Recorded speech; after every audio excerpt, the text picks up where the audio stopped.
কিন্তু বিষয়টা হচ্ছে ওয়ালাকিন বাউদাত আলাইহিমুশ শুক্কা, বিষয়টা হচ্ছে এই পথটা বড় কঠিন, মোটেই সুগম নয়, এই জন্য তারা বিরত রয়েছে, আপনার সাথে যায় নাই।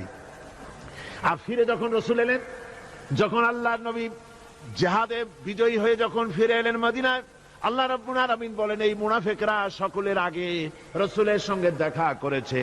ফাসায়াহলিফুনা বিল্লাহি লাবিস্তাতানা লাখারাজনা মাআকুম, সাথে এসে বলছে যে তারা কসম করে বলছে, আল্লাহ পাক বলছেন ওরা কসম করে বলে, ওরা কসম করে বলে যে আল্লাহর কসম, যদি হুজুর আমাদের সামর্থ্য থাকতো, শক্তি থাকতো, কেবল যে কোমরটা ব্যথা করতেছিল, কেবল যে মাথায় যন্ত্রণা ছিল, কেবল যে আমাদের ধানগুলো, আমাদের ফসলগুলো পেকে গেছিল, নইলে কি আমরা বসে থাকি আপনার সাথেই জিহাদে আমরা শরীক হয়ে যেতাম। এইভাবে তারা হচ্ছে মুনাফিক চরিত্রের, সব সময় সুবিধাবাদী লোক তারা।